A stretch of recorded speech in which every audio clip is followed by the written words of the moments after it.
you have to plug in numbers, and it's yeah.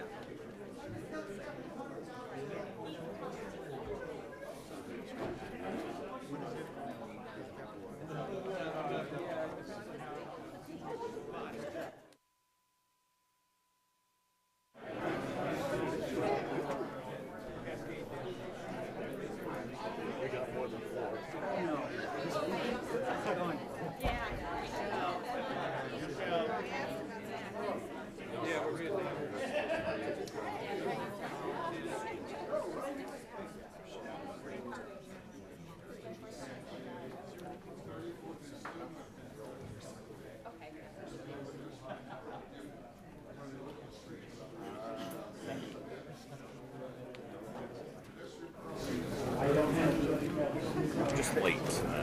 Missing, and one late. I think Jennings will be here late.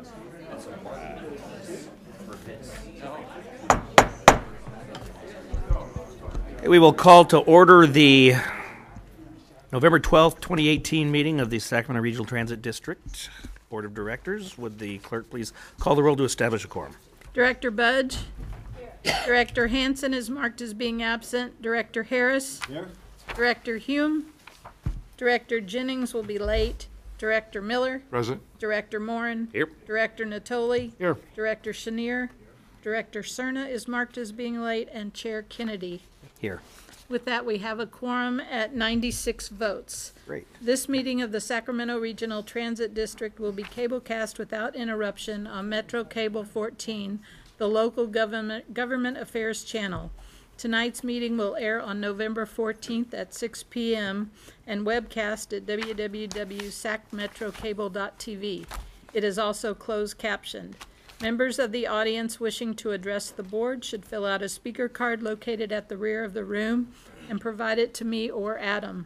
Please speak into the microphone and state your name for the record. We would appreciate everyone turning off their cell phones. Thank you. Thank you. Can I see a show of hands of any veterans that are in the audience? Hey. Gentlemen right here, would you?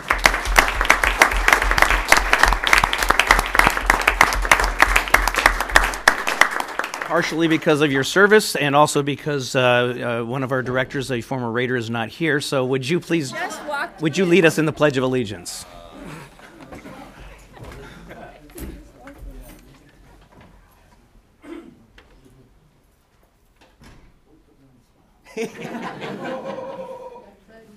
Pledge allegiance to the flag of the United States of America and to the republic for which it stands, one nation, under God, indivisible, with liberty and justice for all. Thank you all for your service. With that, I want to announce the arrival of Director Jennings and correct my statement about Director Cerna, who will be marked as being absent for this meeting. Next is the consent calendar, and we are pulling from the agenda item number 2, so there is only one item under consent, and that is item number 1. Move approval. Okay, we have a motion from Director... we have a motion from Director Chenier and a second from Director Budge. All those in favor? Aye. Opposed? Abstain? Motion carries at 96 votes. Next would be public addresses of the board on matters not on the agenda. And we do have several cards. We will start with Robert Copeland.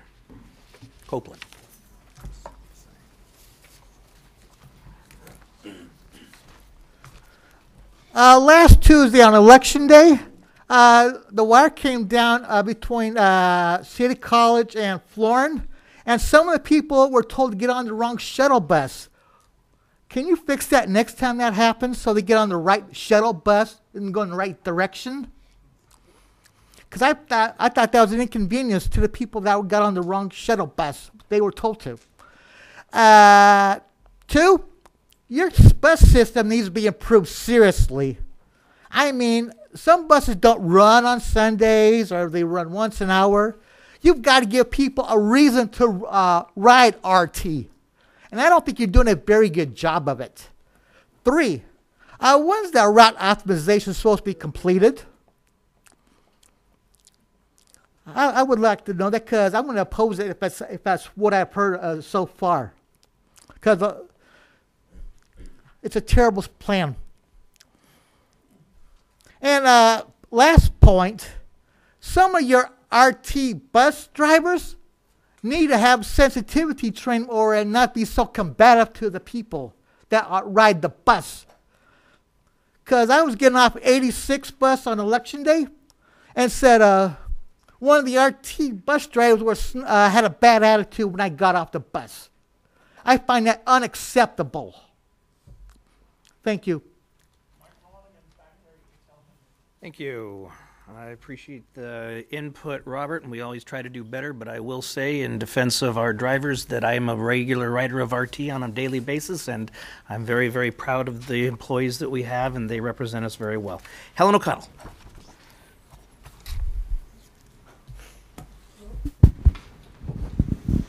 Helen O'Connell, Board. I've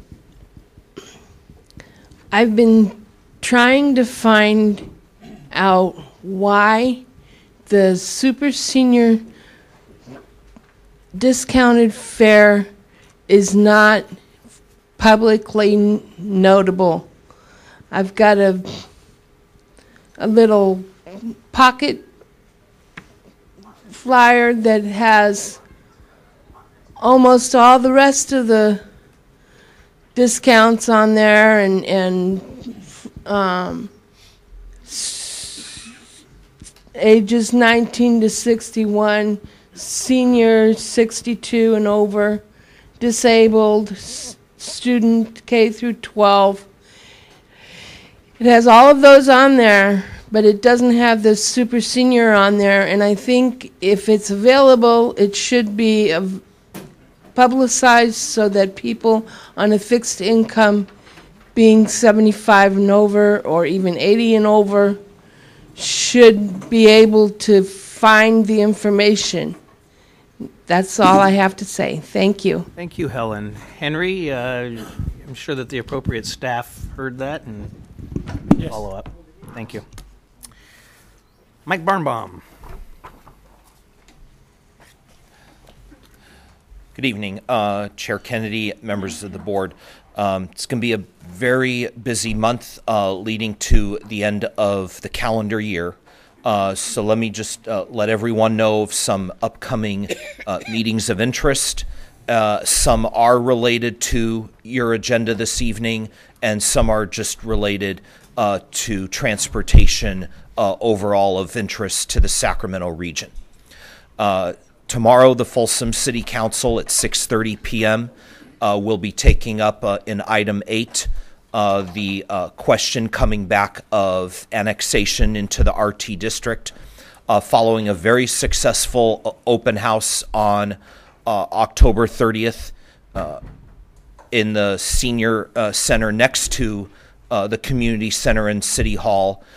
It was well attended, including by a couple of council members that will be voting on that matter tomorrow. I can say with pretty good confidence, based on the information gathered there, we're going to have the votes tomorrow evening. I think a lot of concerns were relieved, if you will, based on the open house, and there was a lot of clarity and transparency divulged by all parties in attendance. On Wednesday at 11 a.m. in the BART boardroom will be the meeting of the Capital Corridor Joint Powers Authority. Among other things they're going to highlight is approving next year's meeting calendar of their board meetings. On Friday at 10 a.m. in the Contra Costa County Board of Supervisors chambers will be the meeting of the San Joaquin Joint Powers Authority. They too will be adopting a meeting calendar for 2019, but a couple of things in their meeting stood out. They're going to recognize Supervisor Don Tatson and BART board member Tom Blaylock for their years of service on SJJPA, as they will be stepping down after this meeting on Friday. And they are also looking to adopt a tentative schedule change on December 17th with measures to be looked at to make changes more permanent going forward with all their negotiating parties. So that's on Friday. And then if one of your later items gets conditionally approved, there will be a Citrus Heights City Council meeting a month from tomorrow, Thursday, December 13th, discussing the same question that will be brought to Folsom's attention tomorrow evening. So just to let you know, that's the upcoming meeting calendar. Oh, and the Paratransit Board is on Monday coming up at 6 p.m. on Florin Road. Great. Thank you. Thank you, Mike. Jeffrey Tartagia. So we have a microphone for Jeffrey. Thank you, Adam. Jeffrey Tartagia, Board. Please pass this on to Steve Henson because he has asked that I say something nice about the board. I am going to offer this piece. This is actually to the staff in that thank you for putting at the 8th and K Street the indication map on there for dealing with the arena, because so many times people think they can go north and all that goes is to the county and to the Sac Valley, and repeatedly that is an issue. So finally that got put on there. You did the same thing, staff finally did it at 7th Street and J for the 51, saying where do you go when arena events are that this bus stop may not be utilized? You've got a couple others that you need to work on, guys. I'm going to let you, encourage you to find them out, staff, because when I've seen what I've seen so far, it suggests that just like certain transit centers, staff needs to learn what other things are on the routes. Some of the things that I see, it doesn't seem like there's a recognition of where hospitals and access points and other things that are changing. And since Henry, you didn't make in October, I see many on the riding around on all the buses. I hope and encourage that somebody else begins to replace that function of visiting once or twice, basically, whether it's October or May, of seeing what is the flow of ridership and where the places are. The last piece is my time, I think, is coming close. Is one of the things that I perceive missing is that for the 60,000 and the 30,000, this is Sac State, and the Los Rios things, it seems like you should have spent at least a day for this plan that you are proposing, and I only see very little time that was ever considered and spent on that. And I don't think our staff even recognizes that the student union has a RT map in it, the Central Library has one in it, and at City College in Rada North there is, and I suspect that, I know Elk Grove has their map. I don't know whether Rancho Cordova has a map of RT's bus schedule in there, but it might be for that and for Citrus Heights that having an idea of where your bus schedules provide you with a map. All right. Thank you, Jeffrey. You could have been even kinder to the board than that. Appreciate that. Crystal McGee-Lee.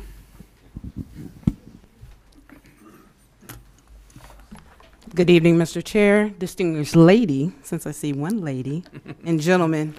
I bring you greetings from myself, Crystal McGee-Lee, Vice President, ATU Local 256, President Niz, and the ATU local members, 256 members. I come before you this evening to make you aware the ATU is formally opening our contract in December and sitting at the table in March.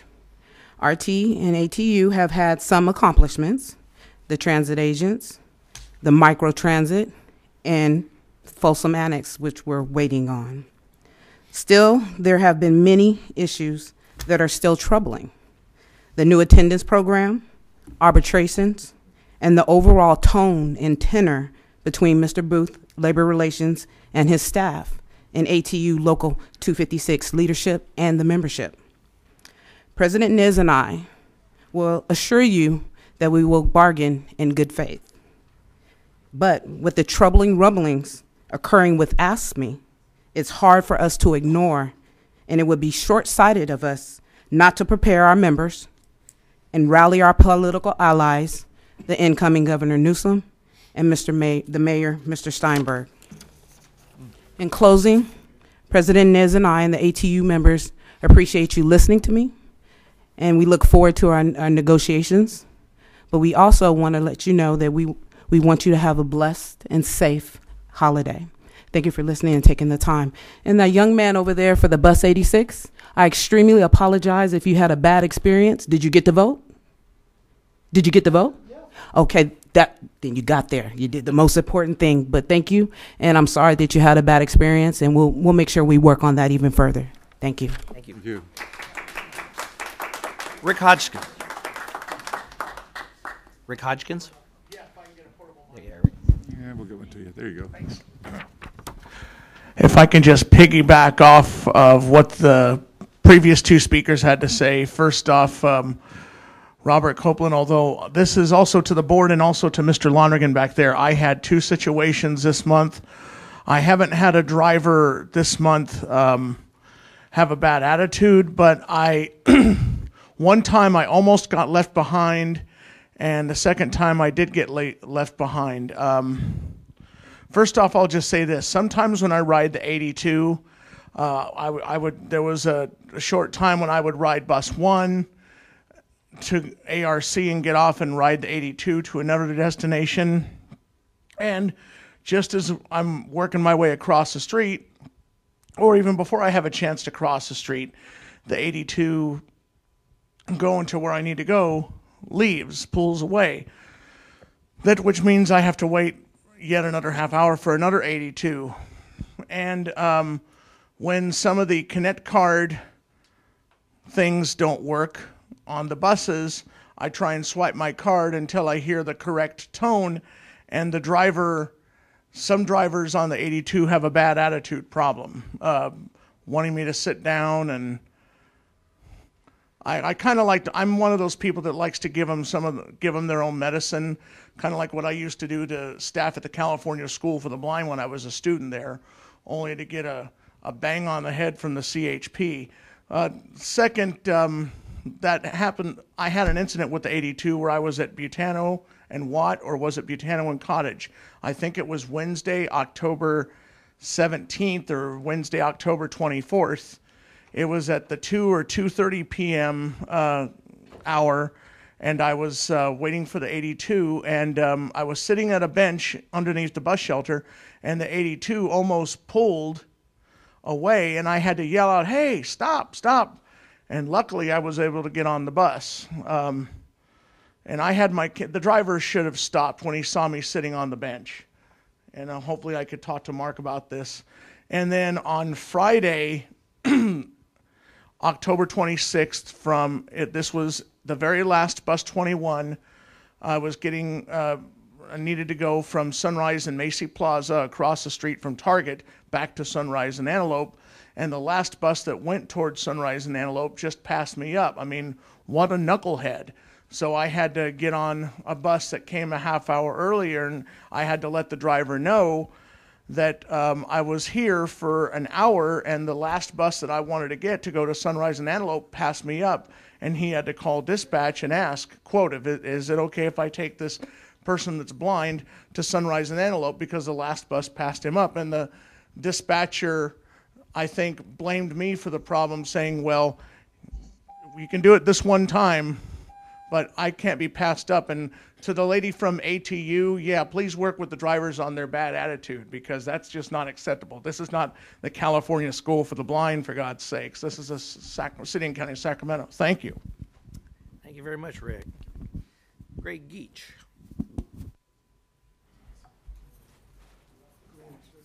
I was not aware that there was a time limit here. I'm not particularly long-winded, but I don't think I can say all I need to say in 3 minutes. Is this negotiable? Why don't you start and we'll see how it goes. Okay. I am a transportation supervisor at Light Rail for, well, I've been with the company for pushing 30 years. It's not quite 30 yet, but thank you. I want to talk about the negotiations that are going on right now. between the district and the AFSCME union. I'm represented by the AFSCME umbrella, and I'm only speaking about my job. There are a lot of different job classes covered by this, but I can only speak with any authority on the job that I do. But I think that people need to understand what we do, because the offer that we're getting, the people couldn't possibly understand what it is that we do out here. They're looking to cut our salary range by 35%. Have you guys heard any of this stuff that they're offering? This is ridiculous. The supervisor pay, the job that I have, these wages were set many years ago by people that knew what was going on. They knew what the job consisted of because they'd done it themselves. They knew what was going on out here. They knew what the proper remuneration for this job was. What's happening now is what we have is bean counters who know absolutely nothing about what operations are about what we do out there, deciding what we should get paid. And that's unacceptable. I'm sorry. My job is designated as a critical job. Now, what that means is if Mr. Lee calls in sick one day, his office sits empty that day. But if I call in sick one day, somebody has to come in on overtime and do my job because it's critical to the operation of the system. But that gets no respect here, apparently. The job that I have is essentially a three-headed monster. What we have is radio controllers, dispatchers, and road supervisors.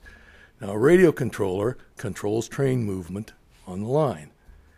And I would compare it to an air traffic controller, except an airplane has a steering wheel that you can turn where a train doesn't. So when we get into a jam, it takes a lot of know-how and a lot of resourcefulness to make the system keep running. We have to work with bus to create a bus bridge, that sort of thing, to keep things going. It's not an easy job. When things are easy, nothing's going on, it's not bad. But when it gets tough, it gets real tough.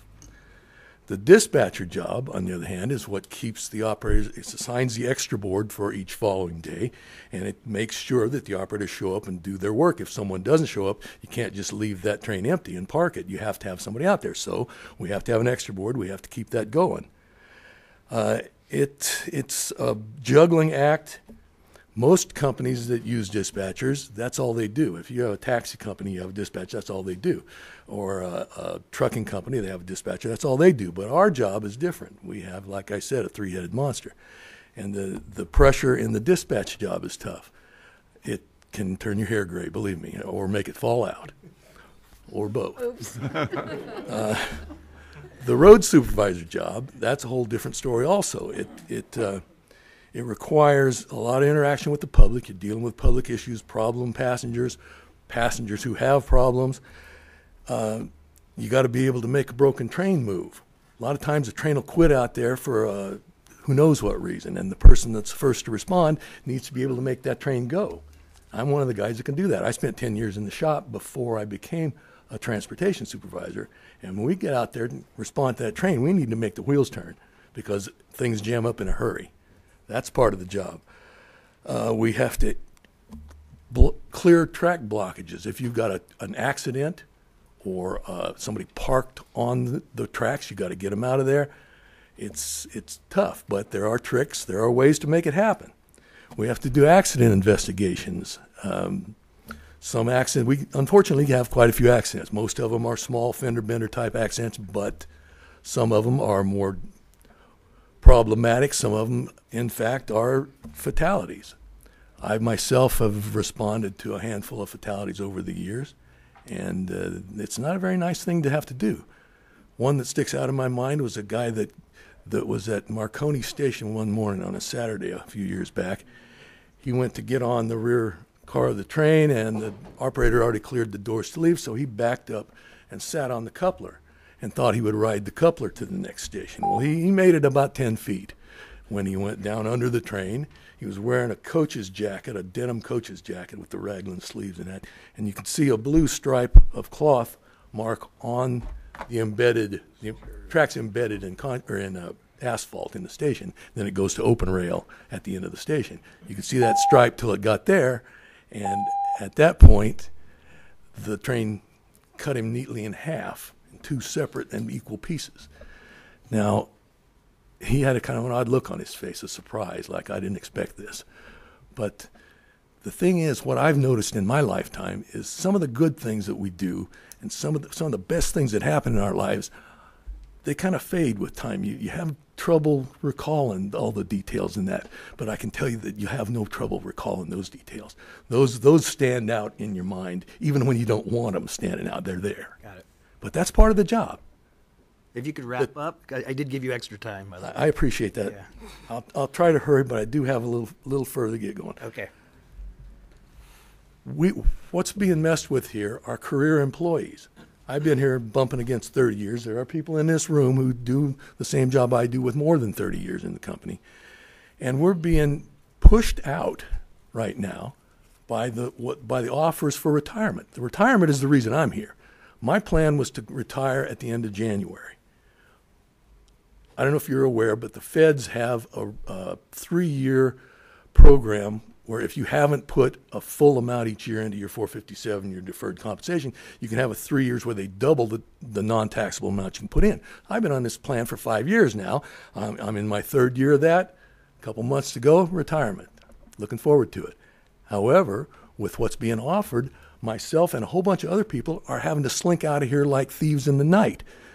And this is not a good way to treat people that have been here 30 years. Now, I'll tell you, I have to take a little longer. Just a little longer. All right. Okay. My daughter Thanks. is 28 years old. She just turned 20. In fact, today's her birthday.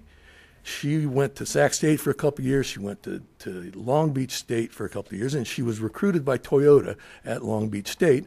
When she graduated, she immediately went to work for them. She's been with them for about 6.5 years. She was there about 1.5 years.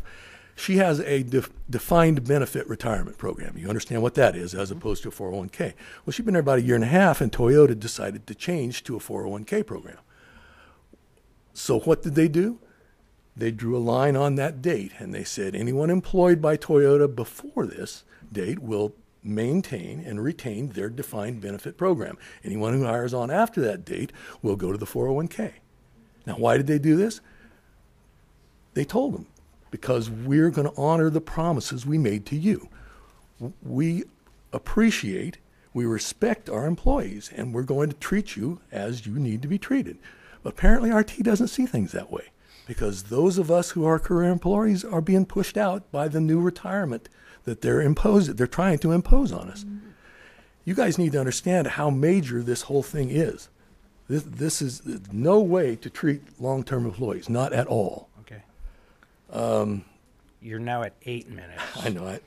I'll wrap it up, and I appreciate you taking the time and listening. And I hope you'll do the right thing, because what this is becoming now is a time issue.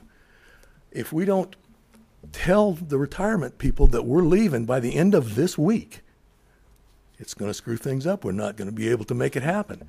And there's probably 20 people that are going. I know 5 from my office. And when 5 people walk out of the light rail office, as shorthanded as we are now, it's going to grind to a halt in December. We can't really have that.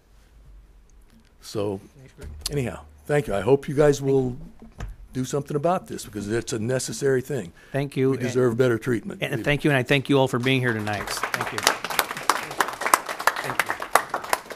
And that's the first time anybody's gotten 9 minutes, by the way. Thanks. Not much of a public speaker. Sarah, pretty good. You do pretty well, yeah. Sarah Kerber, please.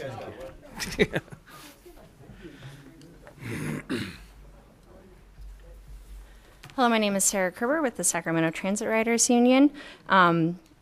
Sacramento SacTrue would like to thank and support the drivers and staff who make our system run. SacTrue supports using resources to retain and train good workers. We hope with the failure of Prop 6 that more resources are available to support our dedicated drivers and staff. Thank you. Thank you, Sarah. Thanks, Sarah. That's all of the cards that I have. Is there anyone else in the public that would like to speak? Next item, please. Next item, new business, item number 3, resolution conditionally approving the annexation of the City of Citrus Heights Transit Services into the Sacramento Regional Transit District and the associated annexation agreement, presented by Laura Ham. Ms. Ham. Good evening, Chair Kennedy and directors. I'm here tonight to present a potential annexation of the city of Citrus Heights into the Sacramento Regional Transit District.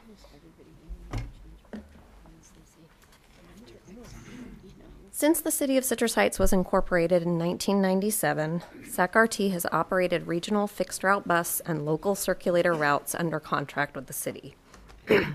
Our most recent agreement was established in 2015 and then amended in 2017. In 2018, we demonstrated our strong partnership and cooperation in implementing the Smart Ride.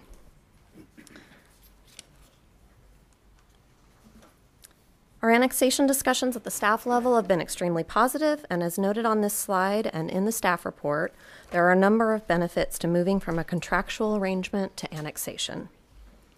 One of the primary benefits is that it will allow SacRT and the city to compete more effectively for federal, state, and local funding for transit-related improvements. And the terms of the agreement also provide that the city's transit service priorities will be addressed.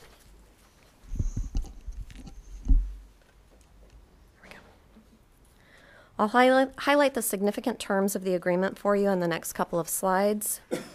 We have committed to the same level of overall transit investment in the city at the 2017 contract amendment levels. As I mentioned previously, in 2018, we implemented the Smart Ride, and RT and Citrus Heights agree that the expanded Smart Ride or similar service will be contingent on future funding.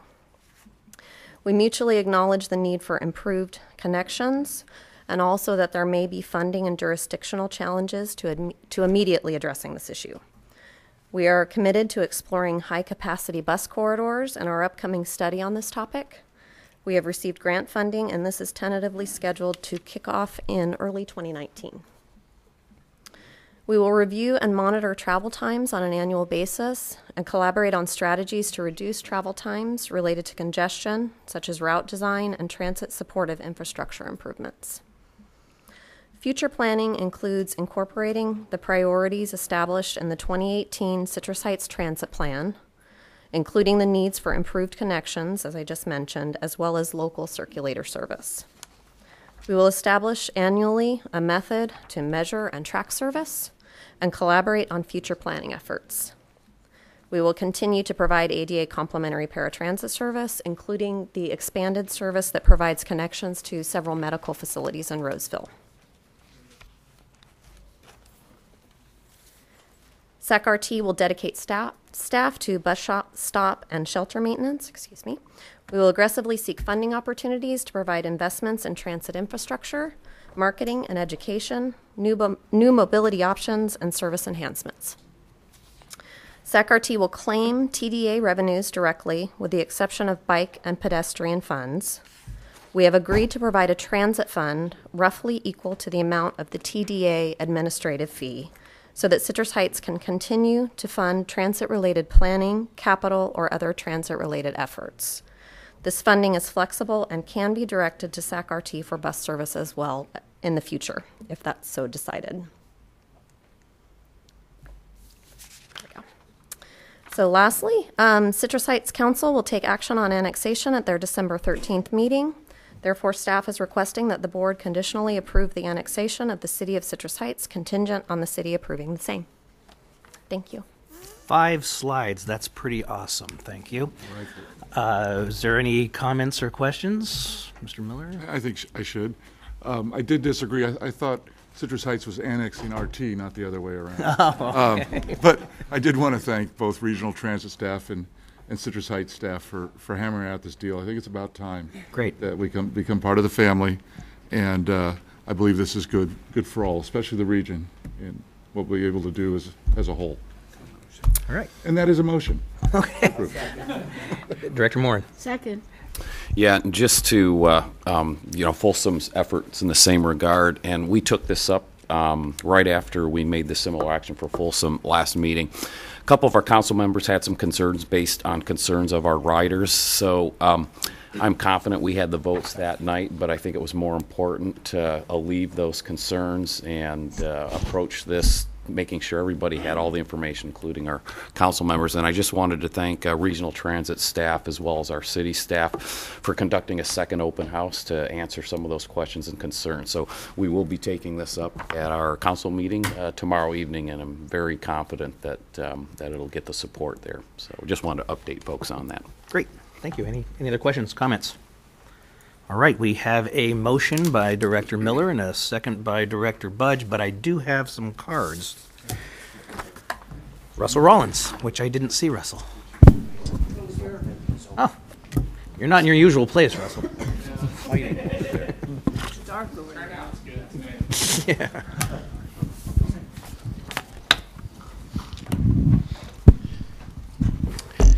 Good evening, Board. I, too, am supportive of the idea of annexing Citrus Heights into RT's jurisdiction. It has, or well, the other way around, right?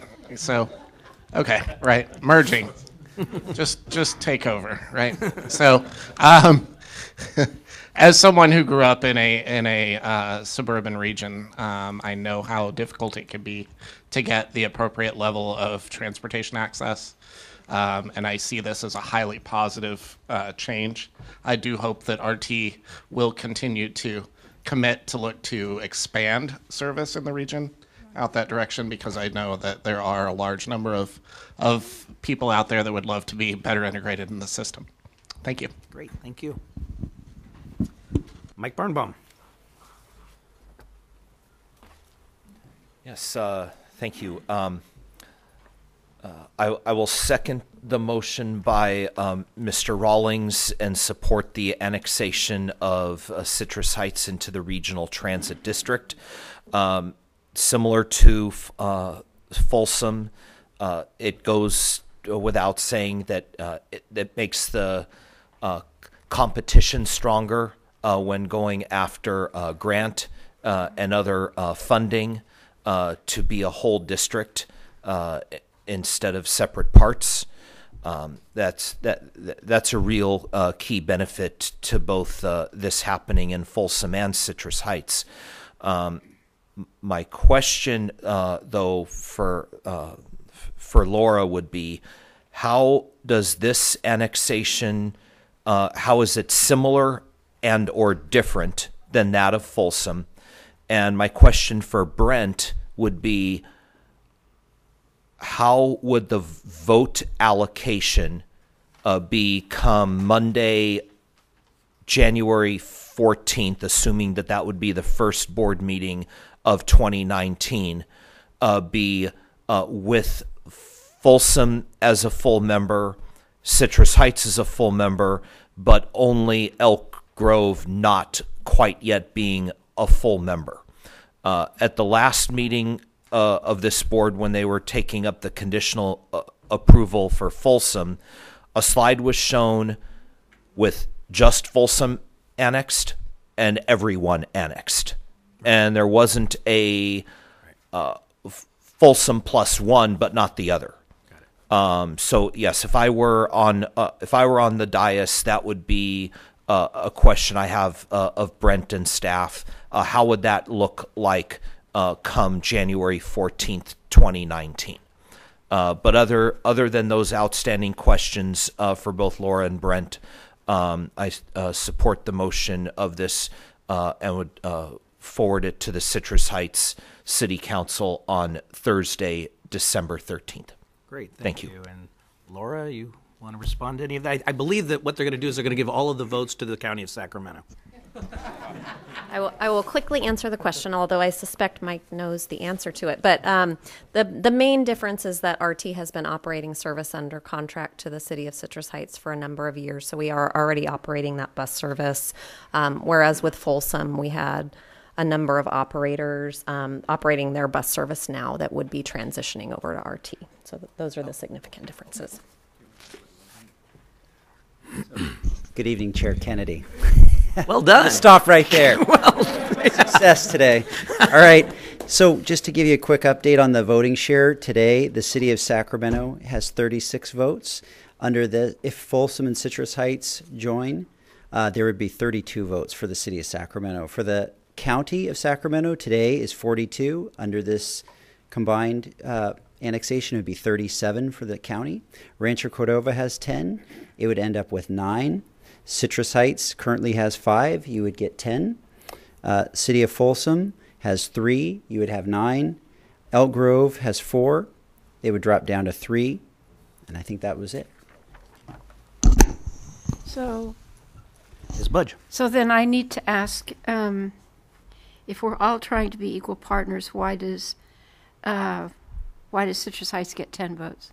And we drop down to 9. It's a two-pronged system where it looks at the revenues that come in, and it also gives a 5 points towards coming in the board. So there's a formula that we follow, and it's actually determined. I think it's by the PUC, and I'm going to double check if David is here really quick. There you are. David, you want to? Sounds like we're being penalized because we don't have any bus routes. Dave Goldman, OMB Director. The way the formula works, it's a little interesting how it works. There's some rounding that occurs. So once you join, you automatically get 5 votes. But then what's taken into account is the amount of financial contribution and population and a few other factors that go into the calculation. And if the first round of voting is below like a threshold of 0.6, then the votes are rounded down. If it's above the threshold of 0.6, the votes are rounded up. And then another round comes about. What voting? Well, it's it's a really complicated formula. Basically, I'm trying. Let's see how I can explain this so it's easy for me to understand. So there's a formula that's based on the amount of TDA funds that are allocated for each one of the different cities that are part of the district. And on top of that, we also look at the amount of money that comes into RT based on the amount of contract funds that come in. And also there's a formula that deals with population. So based on that, the votes are provided based on that. And then we look at 5 votes per member. So you have, right now, you have the county, the city of the county and the city of Sacramento, and then you have, what's the other one? City of Rancho Cordova. That's 15 votes. So that formula I mentioned before, you take 15 votes off and bring it in. Those are the 5 votes that occur. Then you have 85 votes left that are divvied out based on that formula. Now, when that formula is calculated, sometimes based on rounding, it's not 85 votes, it comes to 86 votes. So what they do is they look at each individual city and see, they go to 2 decimal points and they see which one is above 0.6 and which one is below 0.6. And if it comes to, like, let's say 86 votes. Okay, actually, that's all right. I wish I could tell you this in an easier way. Okay, so our Public Works Director is here tonight. So if you would explain that to Albert, so Sure. he can explain that to us, that would be a really great thing. Thank you, Director Budge.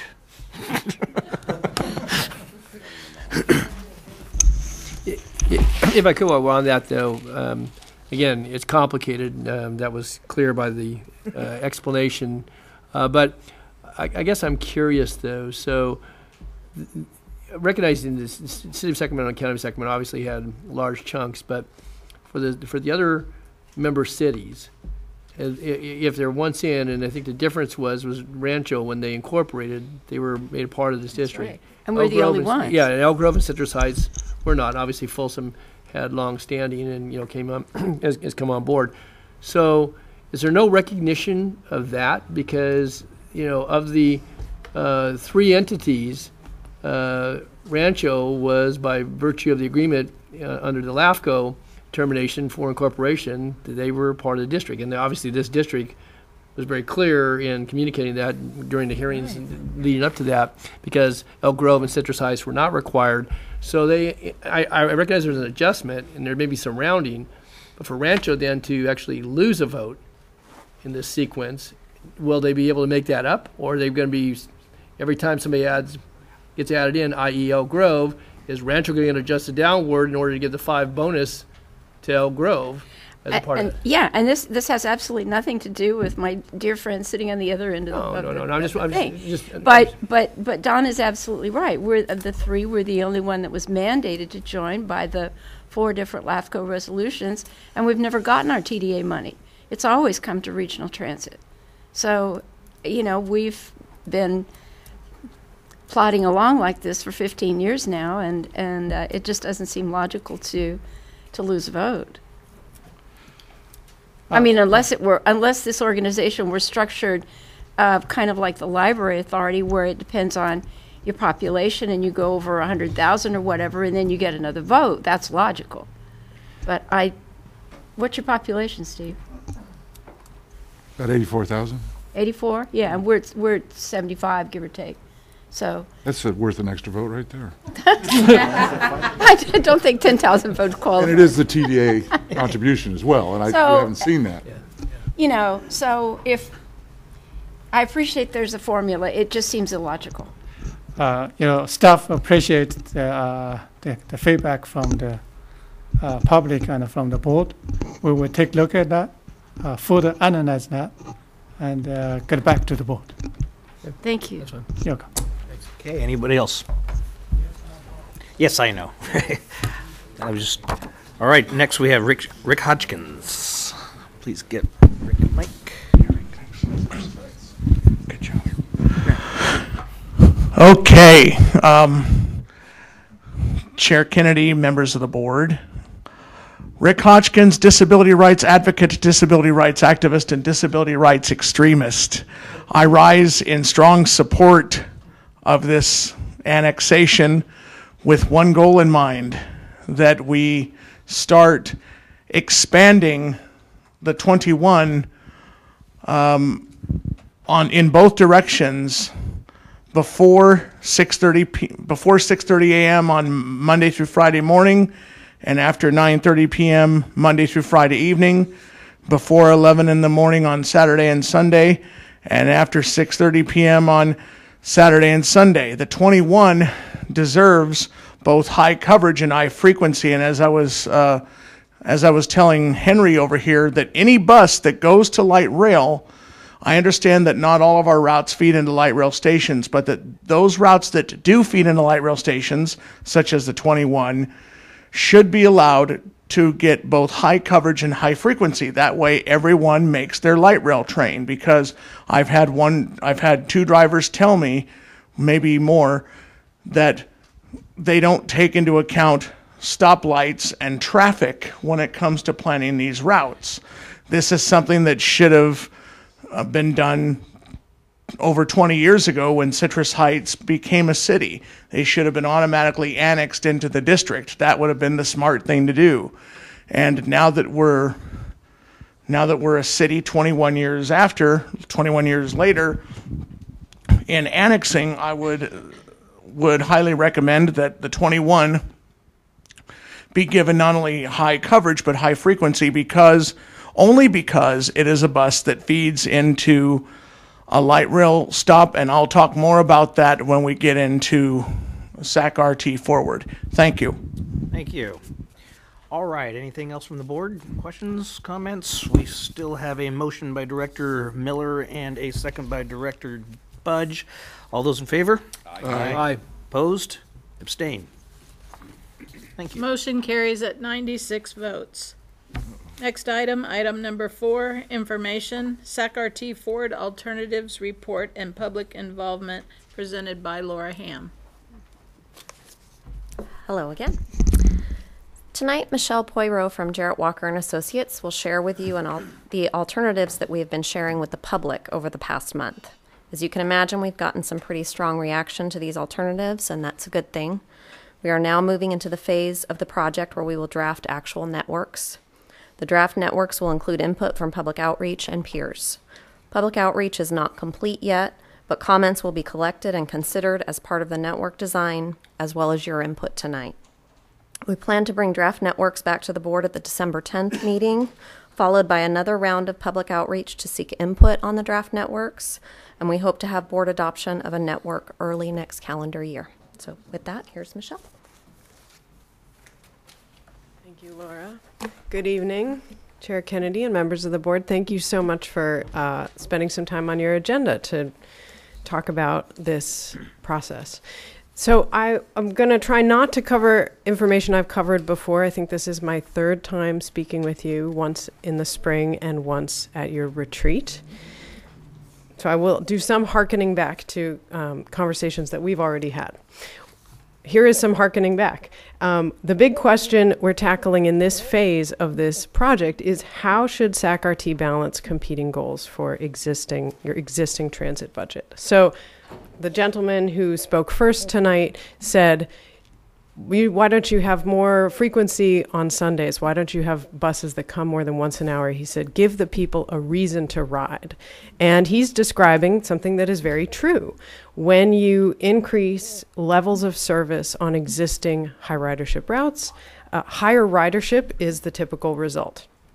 So agencies that want to increase ridership will typically add Sunday service on high ridership routes or make routes more frequent, make them run later at night. And yet, we also know that people regularly ask you to put service in new places, to run more service in areas that currently have no service. And that is also a very laudable goal for transit and also a valuable thing that you can be doing with your budget. Because of the math of how transit works, when you do one of these things, you move away from doing the other. So the more that you are asked to put new service in new neighborhoods, the less you have budget available to add Sunday service to an existing route or make a route come more frequently or later at night, and vice versa. So we describe these two outcomes as trading off against each other. And they are on a spectrum. When you do more of one, you move away from the other. So if you want to attract higher ridership, there are certain things that you can do. Add more Sunday service, add more frequency, etc. But you will be moving away from a choice to add new coverage in new places that have no service, and vice versa. This is not a binary choice. You already run a network that has some services that attract high ridership. You run some frequent routes, you run them late at night, you run them all weekend, people build their lives around them.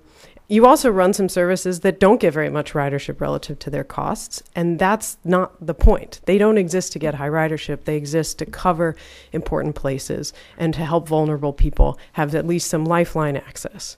So you already run a system that balances these goals. You have some coverage and you have some ridership and frequent service in your system. So it's not a binary choice, but it is a trade-off. And it's a trade-off that we wanted to consult the public about before we designed a draft network. We didn't want to just have our own idea about what's right for this community. We wanted to ask the public, this is a difficult trade-off. This is a question of values. What do the values of the people of Sacramento and Sacramento area say about this trade-off? So I'm going to tell you some of the public input that we've received in the last phase, in the spring and early summer. As you heard from Laura, public consultation is happening right now on these alternatives. And so at your next meeting, you'll hear about the public input that we got during this phase. So we asked people, would you rather walk farther but have a short wait for your bus, or walk a short distance but have a longer wait for your bus? And this is a trade-off that comes up when you design any transit network between fewer, more frequent routes or more routes, but with lower frequencies. And this is what we heard out of the online engagement, so the web survey. You see a lot of people said, well, I mostly prefer shorter waits, or I definitely prefer shorter waits, or I'll do whatever I can to get there soon. There was more tolerance expressed for walking in order to get a short wait than for waiting in order to get a short walk. And of course, individuals are in different situations and will have a different ability to walk and a different ability to wait, depending on their situation. So this is just the aggregate. About 630 people answered this question this way. We also asked in person at public events the same kind of question: walk further and have a short wait, or vice versa. And again, a bit more interest in walking farther but to get a shorter wait. In other words, walking a little farther to get to a frequent route. This was about 420 people who responded in public events in this way. Director Chenier. We do not know if they're unduplicated. We don't know how many people at the public events who put stickers on the board also took the survey. It's certainly possible that some of them did. Yeah. We asked a much smaller group of people a related question, but a policy question. This is the group of stakeholders who were asked to participate in a training and a workshop in the spring. We asked them, how would you want SAC-RT to balance ridership and coverage goals within the existing budget? So just the way I've explained it to you, this agency has a budget. This is a policy choice. How should the agency be balancing these competing goals for its budget? And that group back in the spring said, well, on average, they said shift a little bit towards higher frequencies and higher ridership. That was back in the spring, and they have 2 more chances to weigh in. But that was their initial input. And just to clarify, all of this input came before the alternatives were designed and out. So this is just when asking people in the abstract what they want. So another question we asked people is, what should we do with any new funding? So if SAC-RT were to get new funding somehow, what's the top priority for that in the fixed route bus system?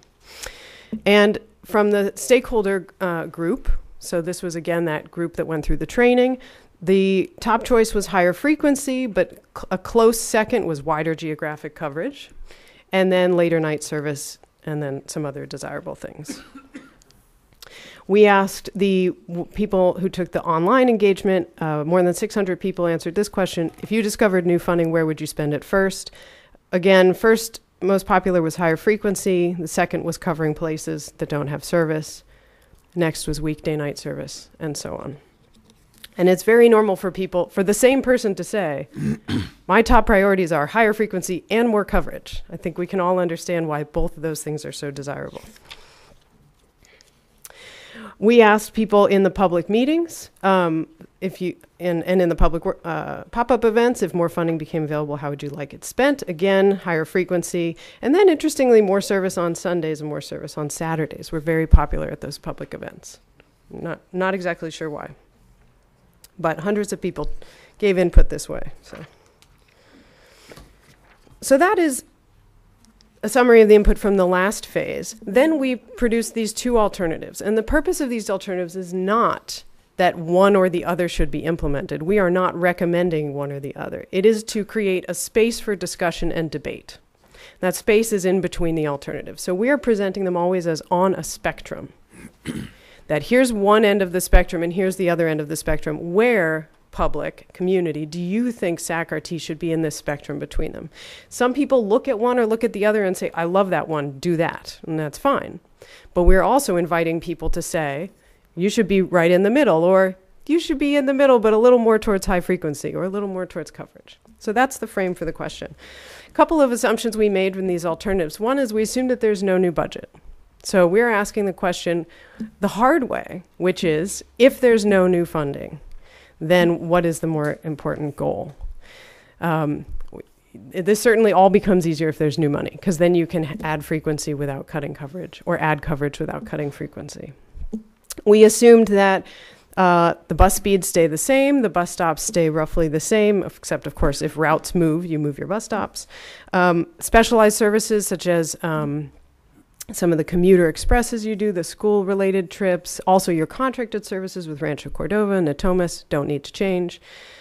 We assumed free or extremely cheap transfers, and thus we're so relieved when you made the wonderful decision to bring those back. That is really very helpful for the success of either network, for people to be able to pay once for a trip and not be charged for each boarding. That really frees up your network to do its work.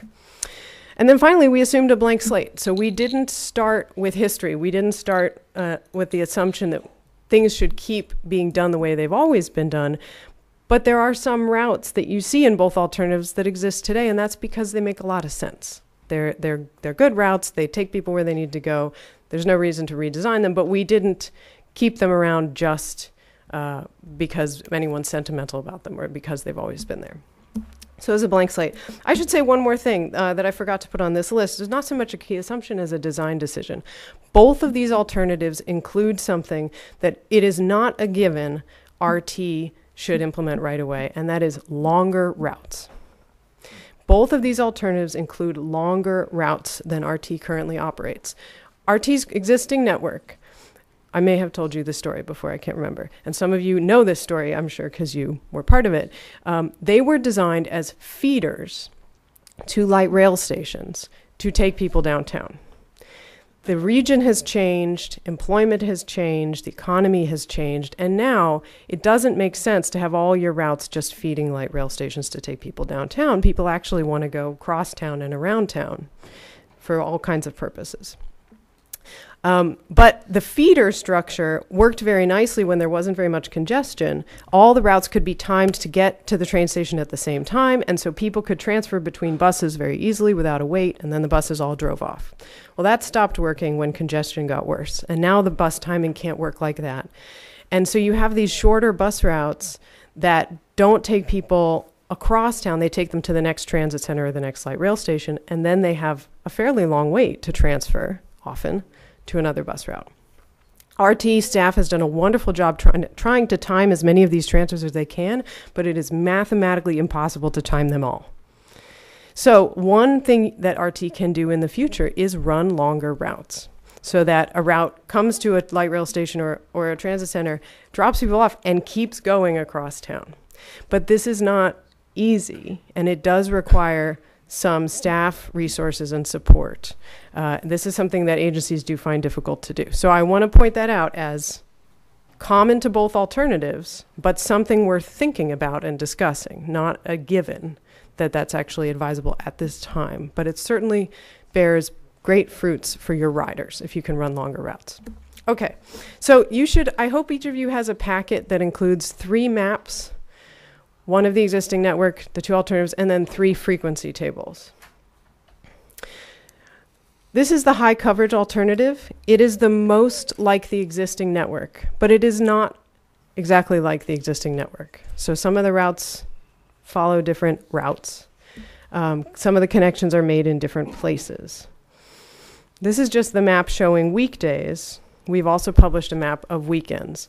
In the high coverage alternative, you see a mix of blue and light blue lines on there. Most routes come every 30 or 60 minutes, and many of them, their frequency drops off on weekends.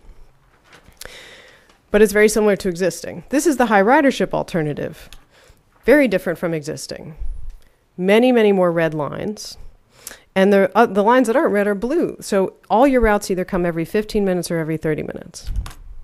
Something that's very different about the high ridership alternative is that every route, with I think just 2 exceptions, comes every 30 minutes all week long, all 7 days of the week. So for example, we've been talking about Rancho Cordova. There are not very many lines in Rancho Cordova in this alternative. In the other alternative, there are still just as many lines. But in this one, there are not. And yet, there's actually not a lot less service in Rancho Cordova because those lines are there all week at the same frequency. So that's an important illustration of how the amount of service isn't exactly the same as the number of lines on the map. You also have to ask, is this bus here all week? And at what frequency? And how late at night? And what about Sunday evenings? And so on. The high ridership alternative would provide access from between many crucial destinations, not with a single route, a 1-seat ride, but with 2 routes that make a connection at high frequency. So instead of a single route that will take you directly there but comes every 60 minutes, there are 2 routes you have to transfer, but each of them comes every 15 minutes. And for the majority of trips, that actually makes the trip faster because someone spends so much less time waiting that even though they transfer, they still get to their destination sooner, or they have to leave home less early to get to their destination. So transfers are an important part of this. And SACTRU has raised some really good points in a letter to you that if transferring becomes a more important part of your system, then certainly the waiting environment where people are transferring and the pedestrian environment also becomes something for RT to be thoughtful about. I want to show you 2 images and explain what they mean. There are more available on the website and in the report. They're called isochrones. They show how far a person could get in a given amount of time from a certain place, just one place. So we can pick a place of interest. We picked about 20. This is one of them. 71st and 21st is a dot right in the middle there.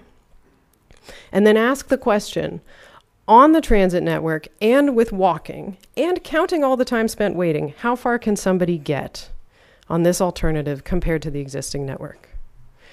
So on the left, here's the isochrone for the coverage alternative. This person can basically get as far in an hour as they could get in the existing network. It's not very different. On the right, in the high ridership alternative, high frequency alternative, you see that there's some blue here. They can go north on Power In. They can go west on Florin, and they can ride light rail. And they get a little bit farther, which is why there's that blue area around. Because they spend less time waiting to make transfers, they have more time to go farther. And so they can go a little farther, they can reach more jobs, they can reach more people.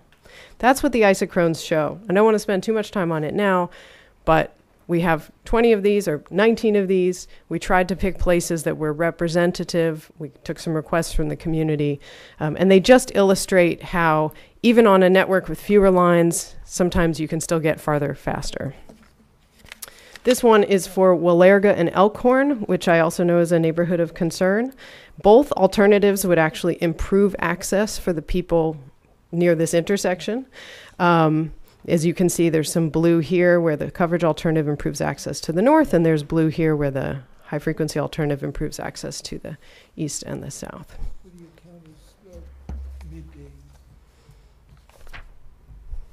Shall I be taking questions from the audience? No. Okay. No. All right. So the isochrones show if we assume people's time is limited, then we do things like make isochrones, right? We say someone only has an hour that they're willing to spend in the morning and the evening for their commute. How far can they get? If we assume that people's time is limited, then we can measure how many jobs people can get to with a given amount of travel time across these alternatives. And here's the results of that measure. This is called access.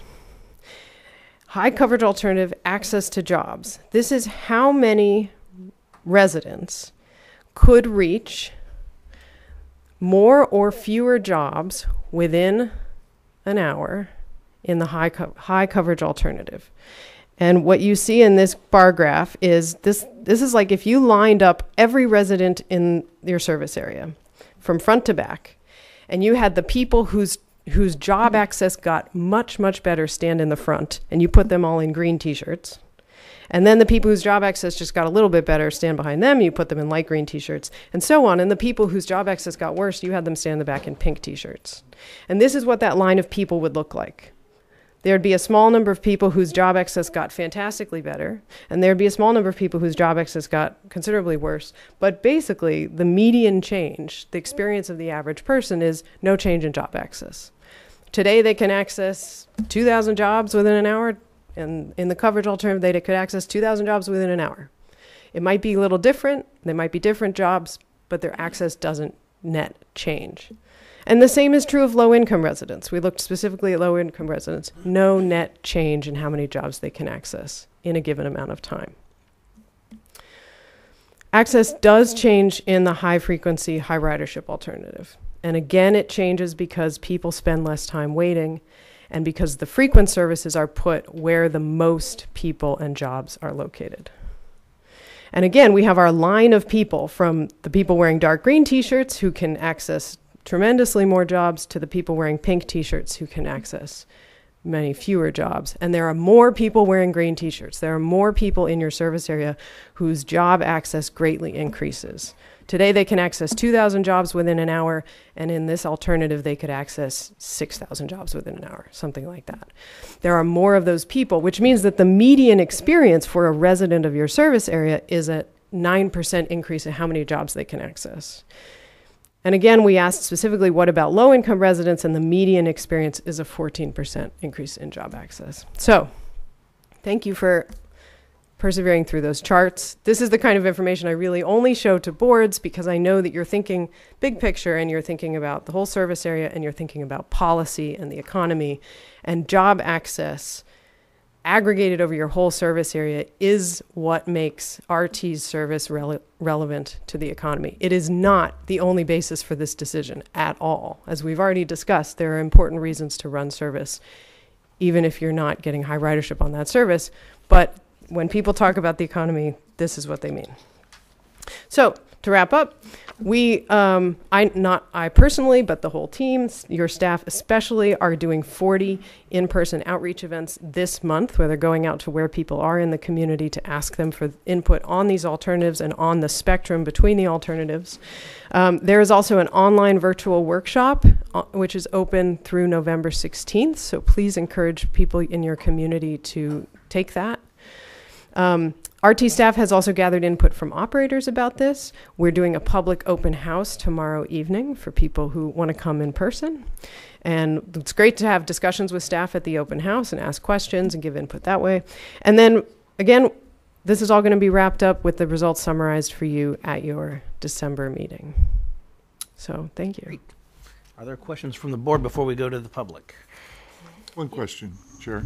Yes, Director Miller. I was curious, do Budge. you have a sense of where we're at right now percentage-wise between ridership and coverage? Somewhere around 50 or 60% of your budget is spent in services that are getting high ridership, and the balance is spent on services that they're not getting as high ridership 40? as they could. Yeah. Yeah, okay, Yeah. thank you. Sure. And there's nothing wrong with that balance. We do fantastic transit plans for agencies all the time with exactly that balance. So you just tell us what balance you want. Director Budge. Do you want comments or just questions? Either. Whatever you like. Well, you have the floor. Gee, thank you. So part of the reason that Albert came tonight, we had a great discussion with Henry and with Chris and with Laura last week sometime, a telephone discussion. And Rancho Cordova is really very disappointed with the study because it doesn't work for us. The isochrones theory only works. You can only ask your question, where could I get to in a given amount of time from where I am, if you actually have bus routes to ride. And the couple of bus routes that we are left with really don't take anybody from where they are to where they might want to go. There are 65,000 jobs in Rancho Cordova, and it's pretty obvious that we have a two-way commute around here, both in the morning and the afternoon, because people are coming in their automobiles, and they're coming on Highway 50, but they're also coming through the middle of town. And one of the ways that you demonstrate that is the fact that when SACOG was studying the connector 10 years ago, they actually had a senior staff person who felt that the connector, instead of being an improvement to Cameron and Grant Line and White Rock, that it should be improvements to all of the crosstown streets in the South, basically what was then the rural South County, on Florin and Gerber and Vineyard and Excelsior and those streets, as opposed to just putting all your eggs in one basket of a long thing that sort of looked like a beltway, but it wasn't ever going to be. When you studied your 20 proximity to coverage points, 19 of them are in the rest of the county. One of them is in Rancho Cordova, and it's not actually an intersection. You called it White Rock and International. Those are two parallel roads. This is a Sacramento County. The service area for regional transit is the hallmark of it is what Joel Garreau years ago called edge cities. Yes, you have downtown Sacramento, but then you have the Rancho Cordova and Folsom area, you have Elk Grove, you have Citrus Heights to a certain extent, and then you have Roseville and the South Placer County area. And the Roseville, South Placer County area and the Rancho Cordova Folsom area are the two other main job centers in this district, and they're not being served. It's really great that we have light rail. You're absolutely right. And and I have always been a supporter of light rail, even when we began to build it. But having 2 bus lines, yes, they go to the VA hospital, but there was a comment made earlier about considering the destinations. I think that was Jeff's comment. Considering the destinations, it would be without the train, it would be very difficult to get to a lot of the destinations that people normally take the bus to get to in this county. There's a comment in the Citrus Heights staff report about regional transit doing a high-capacity bus corridor study, but that's to come later. One would think that the only way you could determine whether your high-capacity bus corridors are being acknowledged in this kind of study, whether you're looking at the destinations the high coverage, or whether you're looking at the high ridership, would be to include that study in this particular study.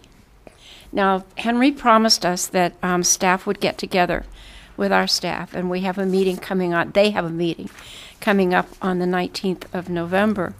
But this is really a plan that works for a grid. And we have 2 grids in this county. They have different characteristics. But you have the downtown grid, and then the grid that goes down through Oak Park and Land Park to a certain extent. But then you have the grid in the north area. It's the Arden, El Camino, Marconi, Madison, Howe, Watt, that kind of thing. Okay. And these bus routes, whether it's coverage or ridership, work really well on those grids. But then when you come out to areas that were intentionally designed as a more open suburb, where we're all trying to go back and make connections now because there weren't any connections before, if you don't have any bus routes, isochrones don't work. So that's my comment. And like I said, Henry promised that that staff and regional transit staff would work on this, and I appreciate the fact that you have a short timeline and you have a limited budget. But for us, this is basically the same proposal that we talked to James about 3 years ago, and the intent was to divide 4 bus routes into 2 at that point in time, and that's still what we've got. As a matter of fact, the wonderful people who came from the library 18 months ago and asked to have the bus go back down to the library, I think that bus is already gone. You can't go down Folsom Boulevard on a bus.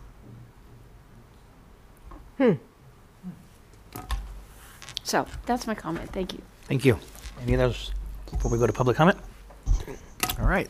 Thank you very much. Thank you. Thank you. Russell Rawlings. No, I couldn't find it. And did you bring your mother again? I did. What did she do to you when you were a child? Yeah. Good evening, Board. Russell Rawlings, Sacramento Transit Riders Union. And this is a challenge, right? It feels a bit like looking at a game. And it's unfortunate and difficult for those of us that use the system day in and day out to see it kind of gamified like this. So I do urge extreme caution in moving forward on these plans. Director Budge definitely brings up some really important challenges. I've been to a couple of county meetings out in Rancho Cordova, and it is always a challenge to be out in that environment, especially from a pedestrian standpoint. There's a lot of ancillary issues being a pedestrian in that area. I really hope that we can modernize our system. I just wonder if one simple, like, do we want more frequency or more coverage? It's a very nuanced conversation. I think that given the fact that we are maintaining our SB1 funds, yay, we can maybe take a bit of a breath and think a little bit more before we do something rash, potentially rash. there are a lot of things, right? Like, I think light rail is interesting, but if we abandon the idea of transit centers, I worry that, one, better development can't happen because hopefully we can encourage development at transit centers. And two, I just worry that we will complicate the system with transfers to the point where people will feel alienated from the system. So those are my major concerns. Great. Thank you. Thank you, Russell. Mike Birnbaum.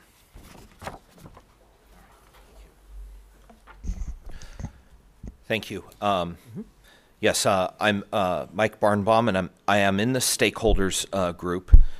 We not only met in April, but we did meet in late September and the early fall. And this is a very intriguing project. There's a lot of give and take based on existing funding. There's a lot of intriguing things to look at with new funding, which we know that if it's a local measure, it needs a 2/3 vote. And the last time, 2 years ago, it came pretty close, but it didn't pass by about 2 or 3%. I think that having a conversation about that, especially targeting first and identifying groups of potential opposition and changing their mind, much like what took place in this room about the streetcar discussion in a board meeting, and at 48 Natoma Street convincing people in the open house on October 30th, it changed people's minds from opposition to being part of the proponents group now for tomorrow's item. So I think similarly that can take shape if it's going to be something toward new funding to do some things beyond what is proposed on the two maps.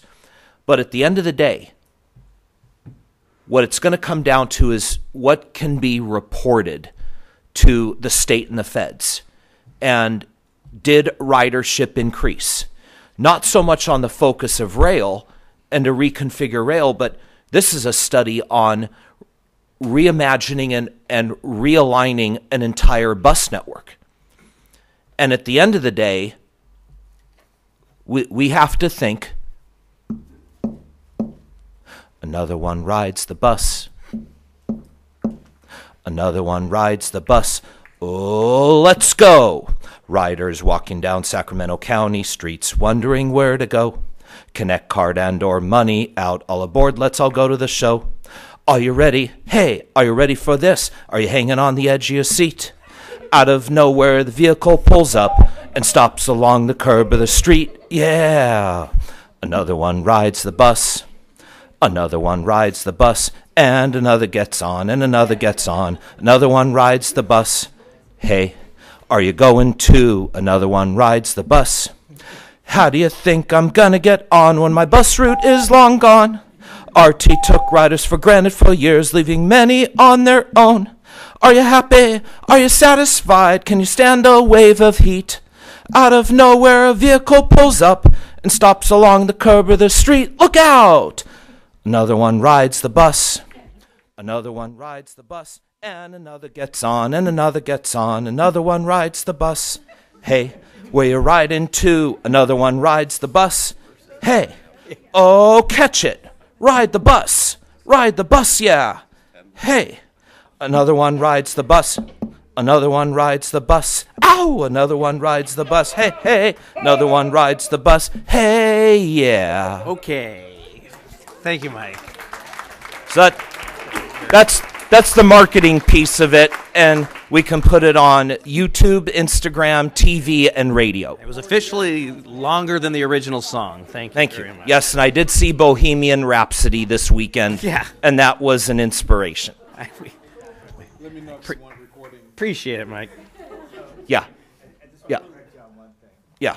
We didn't lose by 2 or 3%. We had 65.71. Yeah. Which is less than 1%. Less than 1%. Okay. We lost by 2,500, so that's probably where you got the number. Oh, yeah. okay.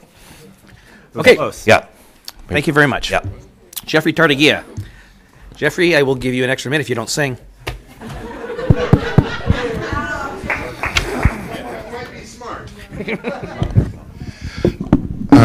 First thing I'm going to say is that Jeff Tartagia, and the second thing I'm going to say is that please read through Benjamin's report, because one of the crucial things is you're going after ridership. And every time RT has cut, and any of these plans are cutting bus service, both of them are, you have lost riders.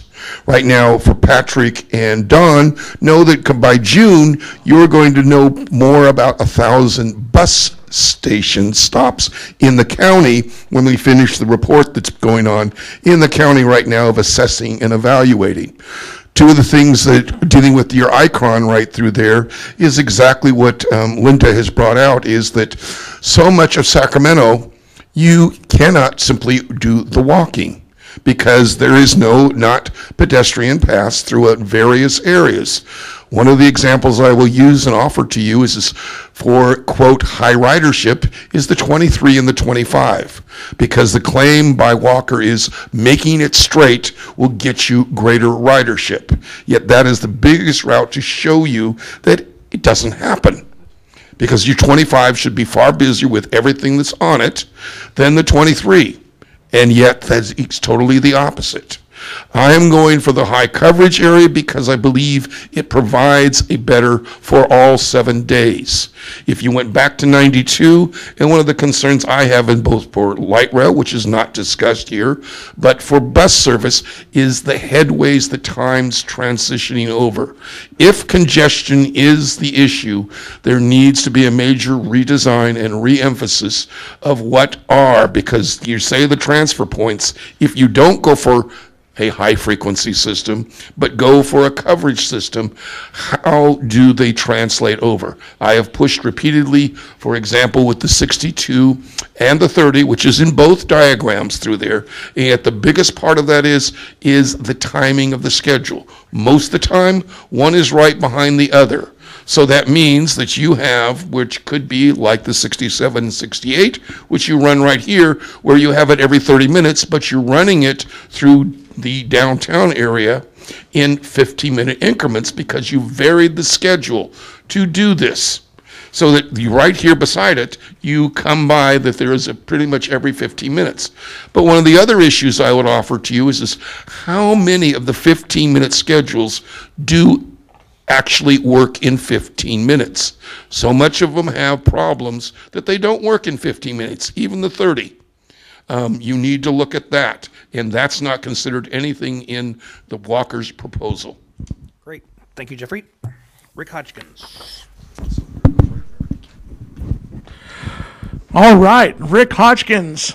In hearing Michelle talk and hearing other members of the public talk, why don't I just try to break this down bit by bit? RT did not always have light rail. Light rail came in the mid-'80s. Before light rail, we just had buses.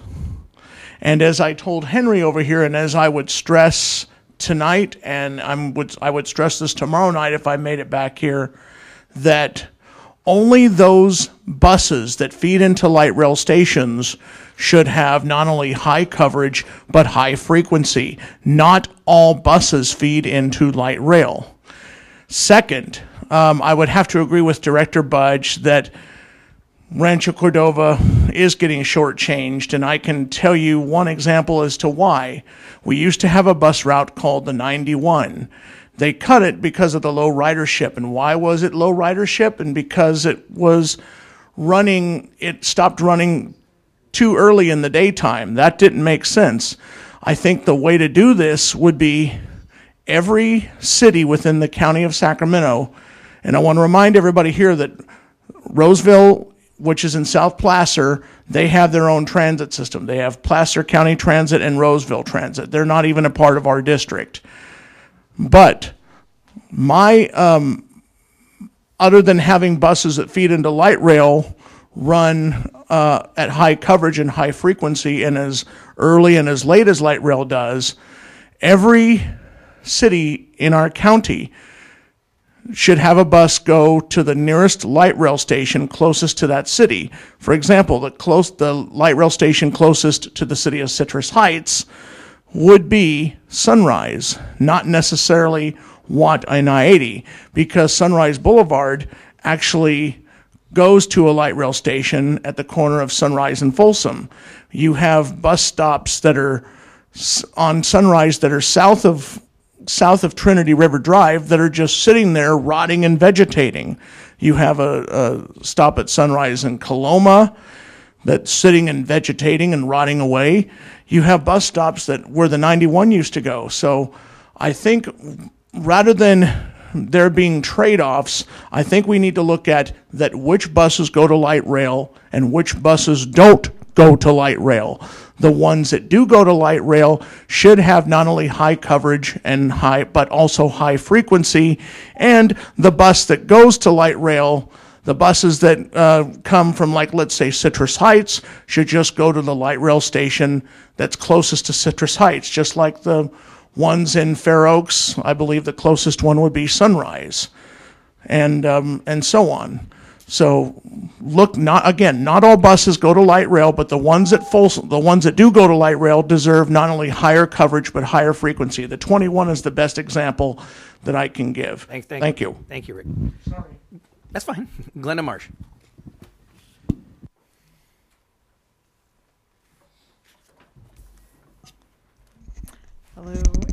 Hello, Board of Directors. I am here representing 350 Sacramento's transportation team, and I want to first of all say that we really appreciate the public engagement model that Sacramento Regional Transit has done through this process. So we think it really is a good model, and I want to mention that specifically because for those board members who also serve on the STA board, this could be an example of sort of the level of street contact and information gathering that would be really useful for the Sacramento Transportation Authority's process for developing expenditures and whatnot. Some of the things I thought would really make the process here good in our view was that it was transparent. You could see the locations and time and dates of all of the outreach opportunities and input opportunities. So it was structured. You could see it. You could see the material really easily. It covered many parts of the community, and especially in this case, obviously connected with transit users and made a point to find out what those routine users thought. A lot of questions remain about what will happen to gaps and changes. And I think that, there's still a lot of pieces that are going on that can be knit together, and we don't know how that's going to look yet. But I think that with more iterative outreach and contact with the public will help regional transit and other planners at the cities and at the city and county understand how they can use the microtransit, the paratransit, city and county infrastructure improvements on roads and sidewalks, how bike share and how electric car share, and all of these things that are going on out there, how they're all going to work together in the end to address gaps, but also continue to expand the accessibility to transportation. So we look forward to also, because we're a climate change organization, knowing getting some data or some kind of evaluation for proposed new route networks, how they perform for reducing vehicle miles traveled and greenhouse gas emissions, as well as the goals that are outlined here for access to jobs and things like that. So we definitely would like to see how different options would perform that way. Thank you very much. Thank you. Coco Cocazola.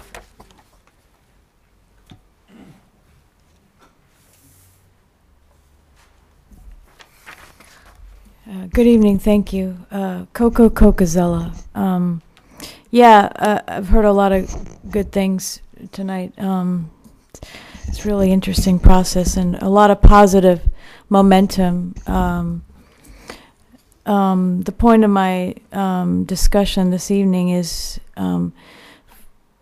iteration, and I like the word that Russell used about nuances. So that we speak about drafts and final proposals coming. The cadence is pretty quick, and maybe maybe more iterative and slow process probably would yield solutions to some of the issues that occur in the framework that's been proposed by the two draft proposals, which are a good beginning, but they may not be the entire end story. Having said that, I'll put on another hat for a moment and read a statement from Sacramento Transit Advocates and Riders that was put together on sort of on the same theme of focusing on iterative community outreach. We are concerned that the tight timeline for SAC-RT forward may not allow enough time for effective community engagement on the alternatives, the draft network plan, and the final network plan. We would like to see more time so that an iterative process of proposals, community feedback, and improved proposals may take place. If extended timeline requires more funding, then STAR would support SAC-RT in seeking more funding for the planning and community engagement process. Thank you. Thank you. Jaime Linus. Please let me know if I got that right. That is correct. All right. Good evening, board members, Director Henry Lee and staff. My name is Jaime Lemos, and I'm a senior manager with the Sac Metro Air Quality Management District. I'm here today on behalf of our agency to express full support for the higher ridership network. As we've heard today, this is a complex issue. Lots of positive engagement, and I'm going to add another spin to this. Our agency, of course, focuses on air quality impacts and air emissions. As the agency responsible for air quality and a key climate actor in the region, we are very aware of the urgent need for leadership and coordinated deployment of policies that will generate much needed reductions in air and climate pollution. We enjoy a great working relationship with SAC-RT, and we look forward to a growing collaboration and support of the higher ridership model. Your decision will be critical to our success. District staff has reviewed the alternatives report. We found that the higher ridership network better enables the region to achieve our SB 375 greenhouse gas reduction targets and would reduce criteria pollutants over the current network. In addition, this network would maximize productivity of assets and reduce light-duty vehicle trips. The higher ridership alternative would also create more transit priorities, which could lead to CEQA streamlining for housing projects.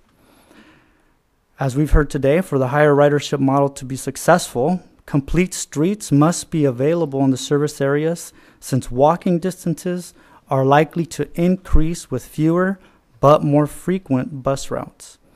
As local jurisdictions update their general plans, the Sac Metro Air District will work with planning and public works departments to ensure appropriate active transportation infrastructure, such as sidewalks, lighting, trees, shade, and cycling infrastructures are installed near transit lines. Thank you for your time. Thank you, Jaime. Bruce Griesenbeck.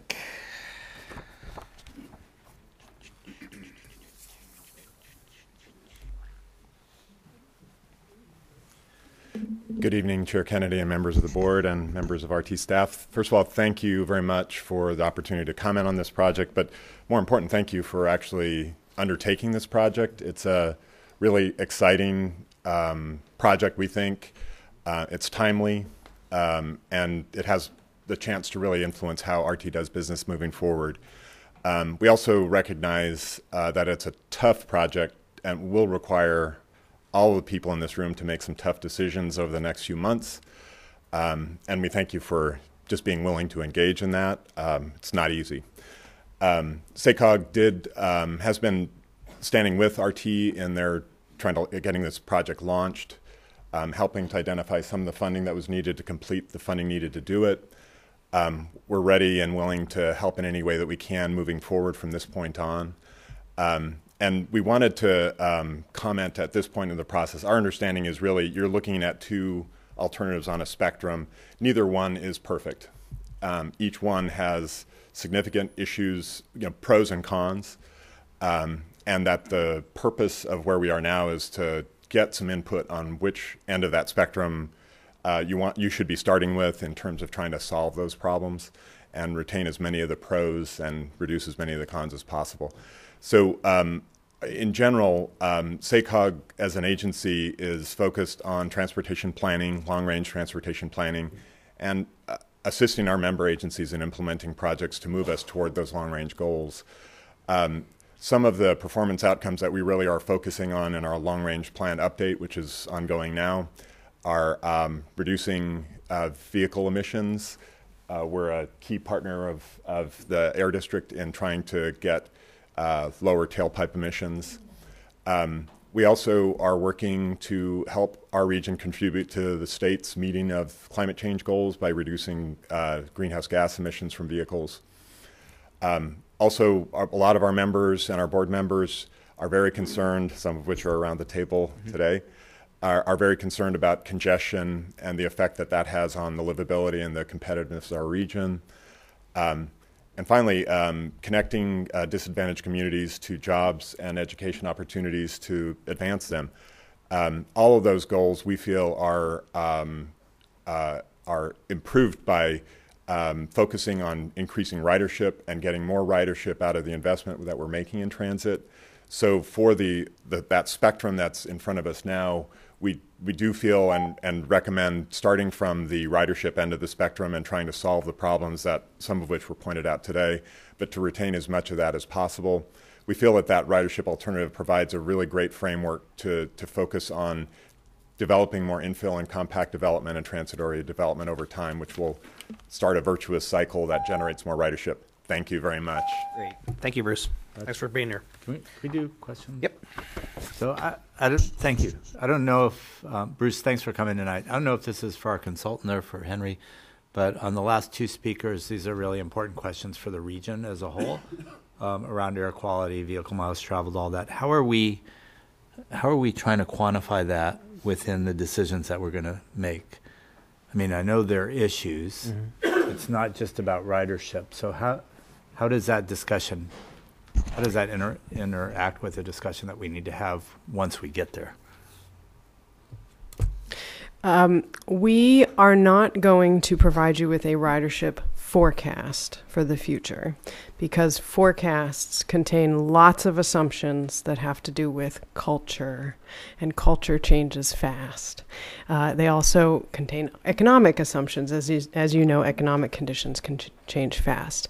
What we are going to provide you with is hard data on access. So we know that if you implement that alternative or this alternative, this many people will be able to access jobs within a set amount of time, or here's how much that will change. When agencies do things that increase the number of jobs or activities people can reach in a given amount of time, they see more ridership. The amount of more ridership you would see depends on a whole bunch of factors that change too fast for us to forecast them. Now, I believe that SACOG has modeling resources that they can bring to bear on this, though I certainly won't promise on behalf of SACOG anything. And RT may also internally have some resources they can bring to bear on this as well. You do have to do some forecasting, I know, to set your budgets because you have to forecast fare revenue. So I completely understand that some amount of forecasting has to be done, but we're always careful to talk about what we can be certain of, which is how much of the jobs and the space and the residents in a place can be accessible within a given amount of time, because that won't change in 5 years. So I understand that, and I understand it's not within the scope of your work, and Bruce, maybe I can ask you. So we are going through a planning process at SACOG right now. We have certain goals that are very tough that we're going to have to meet around air quality and transportation issues. Along the continuum, as we look at it, if we make certain decisions, it will impact potential funding for the region in other ways. Mm-hmm. Is that something that SACOG can work with? Will we know that? So if we're here on the continuum, that what's the impact that we're going to have on some of these other things outside of RT? But RT has been a great partner, and this is a regional exercise. Right. I can say we're on the same wavelength. Yeah. RT staff has contacted us to talk about some of those issues, and we're trying to figure out the best way to move forward. We definitely want to take advantage of the planning effort that's underway on the route changes that are in consideration. To the extent that those do provide better productivity of routes and higher ridership, we want to fold as much of that into our long-range planning moving forward. We'll be sharing that back to RT staff for sure. So that dialogue has started, and I think we're on the same page. We just need to figure out how to actually implement it and provide that information in a way that helps RT make the decisions in the here and now. Okay, so I just want to make sure, Mr. Chair, as we get to that discussion, that there is a place to have that conversation. And I know it's not an exact science, and but we have numbers that we have to hit, and this could help, right? Yep. And that forecast of the ridership will be a part of the the justifications for the proposal. Okay, thank you. Thank you. Sarah Kerber.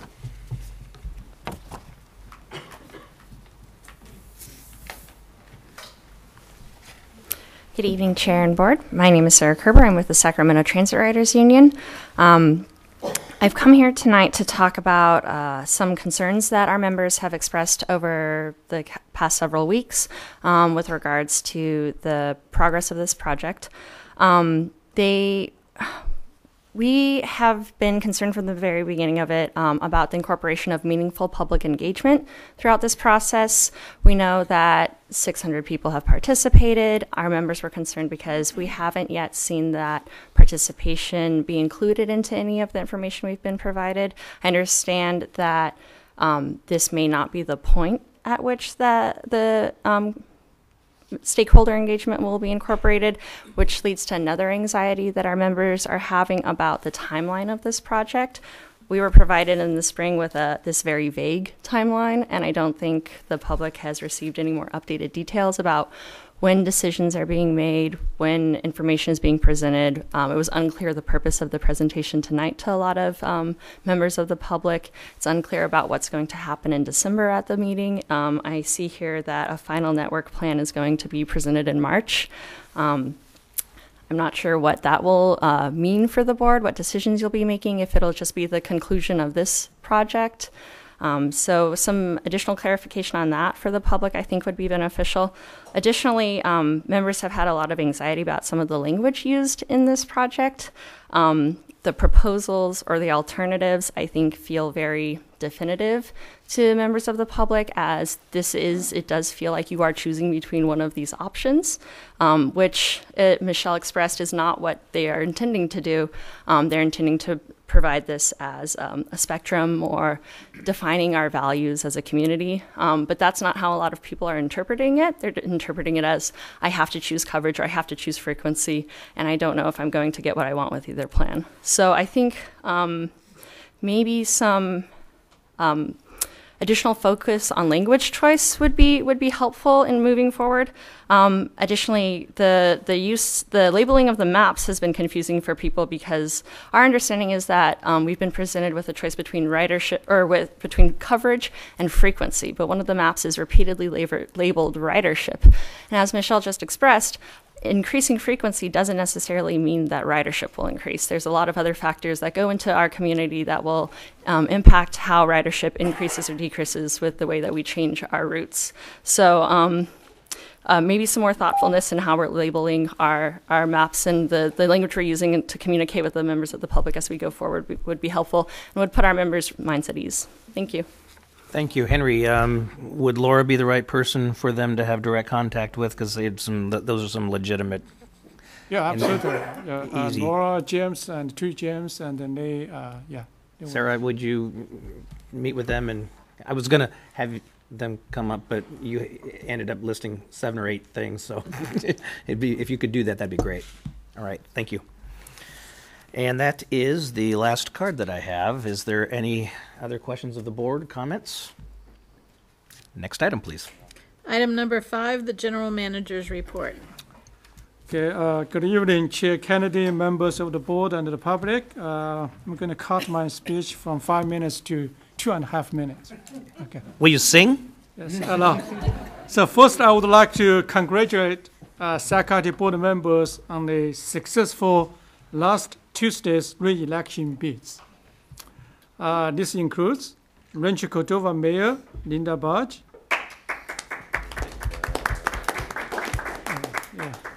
Elk Grove Council Member Pat Hume, and Central Heights Mayor Stephen Miller. And while our beloved Folsom Council Member and Sac County Board Director Andy Moran is retiring, and I'm excited to share that the city of Folsom re-elected a strong Sac County supporter in Councilwoman Carrie Howard. In addition to these great victories, voters resoundingly rejected the repeal of SB 1, which raises funds for roads and transit. This means that Sac County will continue to see investment from the state, and SB 1 provides approximately $6.5 million in formula funds annually and allows us to compete for abundance of discretionary awards if our economy continues strong. Early this year, thanks to the great teamwork from regional partners, Sac County received $85 million capital grant funding from SB 1 to replace our aging fleet of light rail and double-track the last section of the Gold Line to allow for 15 minutes service frequency. We call this project Sac County's Light Rail Modernization, and it is a $145 million total project. This will address about 30% of our light rail state of good repair needs.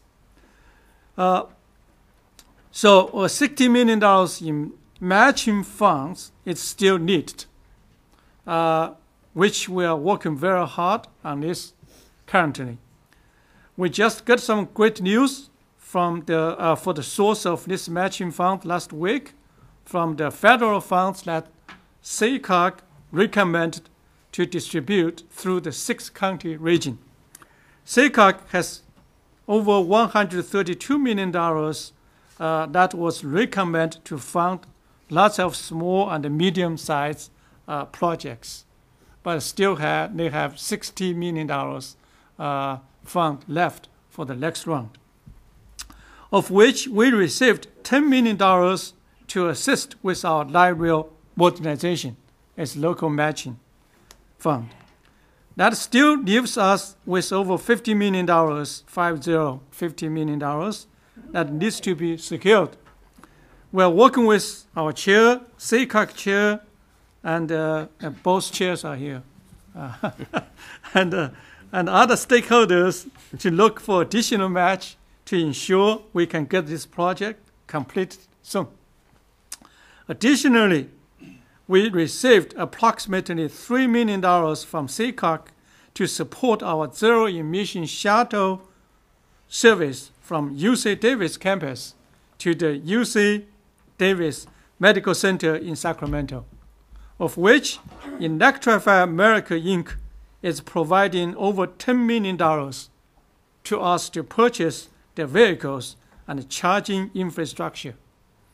We also received about $2.25 million to help buy zero-emission buses for Frankfurt Airport service, but we still need additional money for these 2 shuttle, services between UC Davis to downtown and downtown to airport.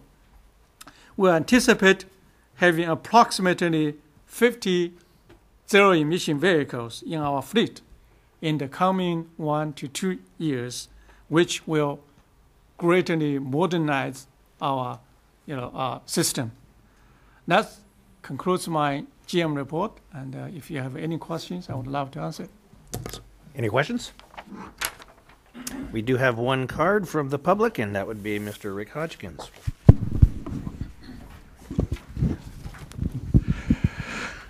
Great report and great work to everyone who voted no on Prop 6. That would include myself. That allows us to compete for federal funds.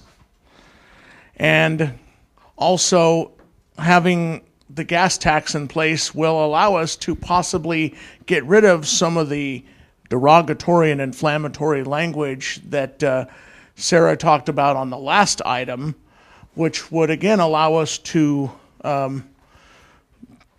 put all the light rail routes, the routes that feed into light rail, put them together, and just those routes that feed into light rail should be the ones to have not only high coverage, but also high frequency. And also, I can think of some other areas where we might want to double track, particularly on the blue line to go towards Watt and I-80 if we want to extend the blue line past Watt and I-80. And what about the light rail to Sac International? Because right now we do not have any service to Sac International. Only YOLO Bus provides service to Sac International.